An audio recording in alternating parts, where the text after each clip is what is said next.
ভারতের অর্থনৈতিক পরিকল্পনার ইতিহাস। ভারতবর্ষ অষ্টাদশ শতাব্দীর শেষ নাগাদ শুধুমাত্র কৃষিতেই নয়, বিভিন্ন ধরনের শিল্পেও উচ্চ মাত্রায় উন্নতি লাভ করেছিল। স্পিনিং এবং বয়ন প্রধান শিল্প হিসাবে ছিল, কিন্তু লোহা তৈরি, জাহাজ নির্মাণ এবং অন্যান্য অনেক শিল্পও 1800 সাল নাগাদ উন্নতি লাভ করে। ভারত শুধুমাত্র আমদানির জন্য নয়, রপ্তানির জন্যও উৎপাদিত পণ্য পুনরায় উৎপাদন করত। প্রায় 1858 সাল নাগাদ প্রস্তুতকারকের পুঁজি হ্রাস পেয়েছিল। 1880 সালে গঠিত দুর্ভিক্ষ কমিশন উল্লেখ করেছে যে কৃষি প্রধান জনসংখ্যার একমাত্র পেশা এবং ভারতের দুর্দশার যে কোনো প্রতিকারের মধ্যে অবশ্যই পেশার বৈচিত্র্যের প্রবর্তন দৃশ্যমান ছিল। 1881 সালের মধ্যে কৃষিখাতে পুরুষ কর্মশক্তির 70%-এরও বেশি নিযুক্ত ছিল। এই অনুপাত 1931 সাল পর্যন্ত পরিবর্তিত হয়নি। 1800 সালে শ্রম শক্তির প্রায় 25-30% থেকে 1881 সালে 18% এবং আরও 1931 সালে 15% উৎপাদনে কর্মসংস্থান হ্রাস পায়।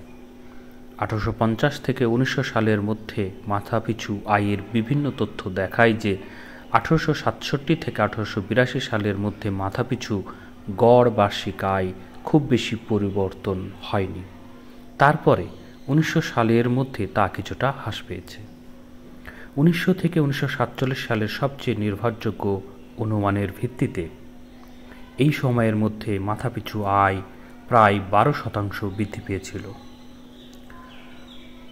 সাইমন কুজনেটস এর মতে মাথাপিছু আয়ের আন্তর্জাতিক পার্থক্য প্রায় 18 সালের মধ্যে উল্লেখযোগ্য অবস্থায় ছিল না। কলিন কার্কের অনুমান 1957 সালের ভারতের মাথাপিছু আয় আন্তর্জাতিক ইউনিটে 1688 সালে ছিল 378। এমনকি সেই সময় নিলেও ভারতের মাথাপিছু আয় যুক্তরাজ্যের তুলনায় 25% কম। আন্তর্জাতিক ইউনিটে এটি 284-র কম হতে পারে না।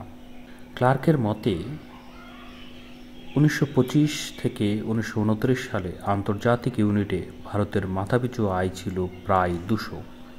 এই অনুমান অনুসারে 1688 থেকে 1925 থেকে 1929 সালের মধ্যে ভারতের মাথাপিছু আয় প্রায় 30% কমেছে। পতন সম্ভবত অনেক বেশি ছিল। সেই সময় প্রাপ্ত সমস্ত উপলব্ধ তথ্য ইঙ্গিত দেয় যে ভারত স্বাধীনতার আগে 150 বছর ধরে অর্থনৈতিক স্থবিরতা বা এমনকি পতনের একটি পর্যায়ে অতিক্রম করেছে। আলেকজান্ডার গেরশেনক্রেনের গবেষণা থেকে জানা যায় যে ফ্রান্স, জার্মানি এবং জারবাদী রাশিয়ার অভিজ্ঞতার ভিত্তিতে 1800 থেকে 1914 সাল পর্যন্ত অর্থনৈতিক উন্নয়নে রাষ্ট্রের ভূমিকা একটি দেশের আপেক্ষিক পশ্চাৎপদতার একটি ক্রমবর্ধমান কাজ ছিল।